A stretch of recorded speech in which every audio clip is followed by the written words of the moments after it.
¿No te ha parecido que el apóstol San Pablo, al contar su experiencia en la carta a los romanos, ha dado una demostración de humildad? Porque está diciendo la verdad que él experimenta. No está pintando la vida cristiana como algo fácil, no está maquillando sus defectos y pecados y diciendo, sigue a Cristo y todo va a estar bien. Está diciendo lo que él realmente experimenta. San Pablo es humilde porque sabe que sin humildad no hay cómo avanzar en el camino de la vida cristiana, en los caminos de Dios.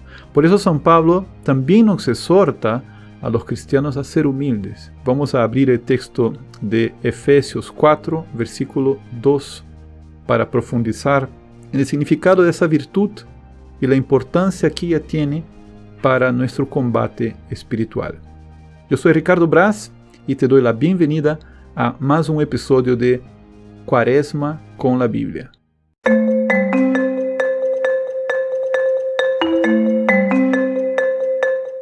Y mientras vas abriendo tu Biblia en la carta a los Efesios capítulo 4, versículo 2, quiero aprovechar para hacer un breve resumen de este primer bloque de reflexiones cuaresmales. El comienzo de la Cuaresma está marcado por una fuerte llamada a la conversión. En este itinerario de reflexiones bíblicas hemos ido descubriendo que la conversión es un cambio de mentalidad y de conducta. Hemos descubierto que la conversión nos lleva a que el reino de Dios esté entre nosotros, a que Cristo sea el soberano de nuestras vidas y a que vivamos como hombres nuevos. Conversión significa despojarnos del hombre viejo que vive en la oscuridad del pecado. Significa pasar de nuestra condición de hombres terrestres, hechos de polvo, a la condición de hombres celestiales. Significa vivir según el ideal de Dios para nosotros, según la mejor versión de nosotros mismos. Vivir en Jesucristo, el que es verdadero Dios y verdadero hombre, el que nos enseña el camino. Por lo tanto, la conversión es un proceso constante de corrección de rumbo hacia Cristo. Veíamos que nuestra experiencia de conversión no es diferente de la experiencia de San Pablo. Él muchas veces se sentía esclavizado por el hombre viejo, sentía la dificultad de vivir en la gracia. Hemos reflexionado sobre el cristianismo como una carrera de largo aliento, como una lucha dramática, pero llena de esperanza, como leíamos en la carta a los Hebreos, capítulo 12, versículo 1 al 4. ¿Y qué dice San Pablo en Efesios 4:2?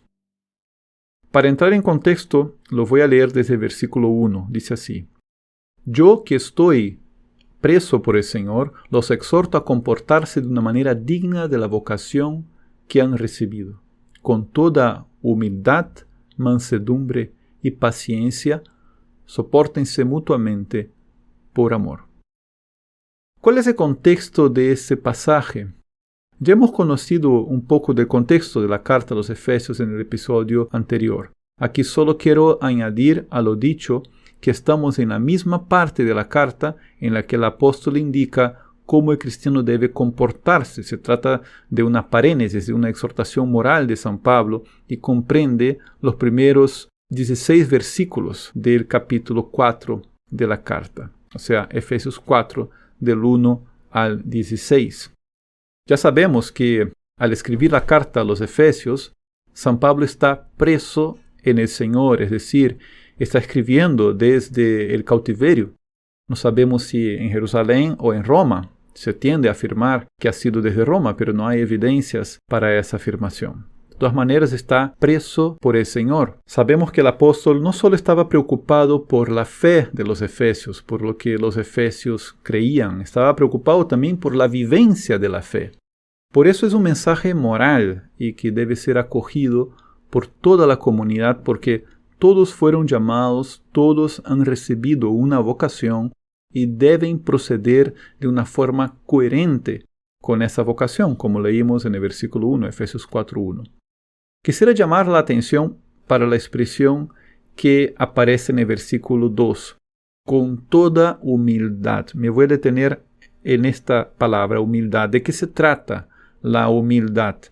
Se suele decir que las virtudes son tímidas, que se retiran y se esconden tan pronto se les evidencia. Y la más tímida de las virtudes es la humildad, pero es la raíz de todas las demás virtudes. ¿Y qué es la humildad? El filósofo Jaime Balmes decía que la humildad es la verdad de uno mismo, es la verdad acerca de cómo estoy y de quién soy, acerca de cuáles son mis pensamientos, mis intenciones, mis sentimientos, mis propósitos, acerca de cuáles han sido mis actos y cuáles han sido mis omisiones. Y en este plan religioso, la humildad es la virtud de quien toma conciencia de sí mismo. Una toma de conciencia que se da en dos planos. En el plan de la visión de Dios acerca de mí, o sea, cómo me ve Dios, y en el plan de la visión de mí mismo acerca de mí. ¿Cómo me veo yo? ¿Cómo me ve Dios? Dios me mira con ojos de misericordia. ¿Y por qué? Porque Dios ve mi situación de miseria, de hombre terrenal, de hombre joikos, hecho de polvo. Dios sabe que del polvo yo he venido, que al polvo volveré. Él lo dijo en Génesis 3:19. Dios sabe que mi vida es vanidad, mataiotis. Por eso Dios se compadece conmigo. Dios tiene misericordia para conmigo. Él ve mi pobreza. Y aquí vale la pena examinar, dentro del contexto literario de este pasaje de Efesios 4:2, la etimología de la palabra humildad desde el idioma original. En griego, humildad es tapeinofrosine. ¿Qué significa esa palabra tan extraña? Es la unión de dos otras palabras griegas. Tapino, que significa humilde, y froneo, que significa el sentimiento o la opinión. En este caso, tapeinofrosine es la conciencia que uno tiene de la propia pobreza, de la propia insuficiencia. Si bien pobreza en el idioma griego no es tapino, sino tojos, en el idioma hebreo las dos expresiones tienen una misma raíz. Pobre es hani y humilde es sanua.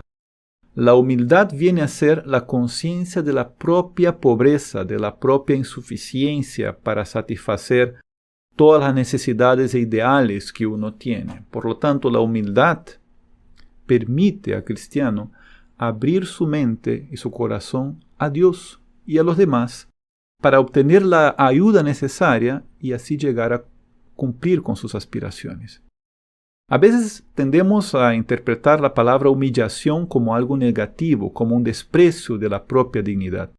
Pero en términos bíblicos, el que se humilla, lo que está haciendo es reconocer sus propias limitaciones. Y hay dos movimientos en el ejercicio de la humildad. El primero de ellos es ese, es la toma de conciencia de las propias limitaciones. Debo entender que mis propios recursos son importantes, pero es importante no mitologizarlos, no caer en la idolatría de uno mismo. Y precisamente eso sería la soberbia, vivir pensando que los propios recursos son suficientes para uno mismo. Es la ilusión de la absoluta autosuficiencia. El soberbio se olvida cuál es su origen y cuál es su destino. Se olvida que es polvo y al polvo volverá. Ya hemos estudiado cómo San Pablo tomó esa expresión polvo, ¿no?, de Génesis 3:19 para hablar del hombre adámico, del hombre terrenal, del hombre hecho de polvo, ¿no?, joikos, el hombre que se corrompe, el hombre sometido a la vanidad, a la mataiotis, el hombre viejo. Muchas veces San Pablo se experimenta como ese hombre viejo. Ese es el primer movimiento de la humildad, esa conciencia de la pobreza de uno mismo. Y hay un segundo movimiento de la humildad. La humildad nos lleva a buscar relacionarnos con Dios y con los demás. Nos empuja a buscar quienes puedan complementarnos. Nos impulsa a buscar relaciones con quien puedan ayudarnos a evitar el pecado y a levantarnos después de pecar.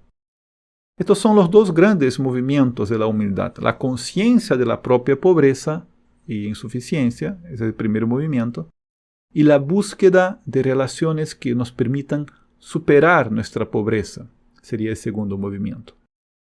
En el Evangelio de Lucas, capítulo 15, versículos 17 al 19, leemos en la parábola del Hijo Pródigo estos dos movimientos. Él entra en sí, reconoce que está en la miseria, reconoce que ha pecado, reconoce su situación, es decir, cómo está, y asimismo siente el impulso de buscar nuevamente el hogar del Padre como el lugar donde él va a encontrar ayuda.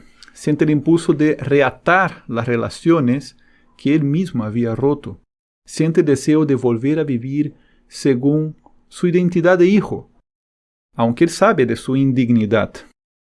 Humildad no significa una visión corrosiva de uno mismo, un desprecio de sí mismo. La verdadera humildad no paraliza, no nos mantiene postrados en el piso. Podemos ser humildes sin ser resignados. La humildad llena de coraje para dejarnos ayudar por alguien, y eso nos hace madurar y crecer. Cuando nos sentimos pobres, limitados, es cuando sentimos la necesidad de abrirnos a Dios y a los demás. Precisamente porque no nos sentimos todopoderosos, no omnipotentes, sino necesitados, ponemos nuestra confianza en Dios Todopoderoso. Nos ponemos bajo su protección y colaboramos con Él. Podemos ser humildes y tener grandes ideales. Podemos ser humildes y al mismo tiempo sentirnos muy enriquecidos, confiados y empoderados. No por nuestras propias fuerzas, sino por la fuerza de Dios que está obrando ya en nosotros. El humilde se abre a la fe en Dios porque confía que Dios obra, que Él hace maravillas, que Él transforma, que Él provee, sea directamente con su gracia o a través de otras personas que Él permite que estén a nuestro lado. El hombre humilde, por lo tanto, es dócil a la compañía de los demás, es manso, permite que los demás lo acojan, lo acaricien, lo ayuden. En ese sentido, el humilde tiene valor, coraje para mostrar a los demás su vulnerabilidad. ¿Qué cristiano es el camino de la humildad? Ya estaba trazado por Jesús en el Sermón del Monte, cuando él decía: bienaventurados los pobres de espíritu, bienaventurados los mansos, bienaventurados los que lloran. Eso lo leemos en Mateo 5, versículo 1 y siguientes. Lejos de tener una visión negativa de nosotros mismos, desarrollamos una fuerza interior que se apoya en la certeza de la fe. ¿Qué lección podemos sacar de esta reflexión? La humildad nos lleva a ser más fuertes, a vivir también la paciencia, a enfrentar los sufrimientos presentes con la esperanza puesta en el reino, en la soberanía de Cristo que está entre nosotros. La Cuaresma nos invita a crecer en humildad. Creciendo en humildad, creceremos en la fe, en la esperanza. Creciendo en humildad, creceremos en el amor y haremos crecer a la Iglesia.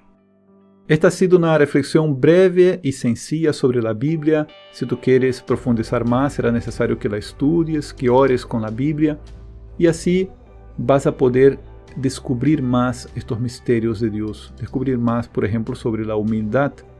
Antes de que te vayas, te pido que valores esa reflexión, que la compartas en tus redes sociales. Te pido que dejes tu comentario y que te suscribas para que puedas seguir recibiendo más formación y meditaciones sobre la Biblia.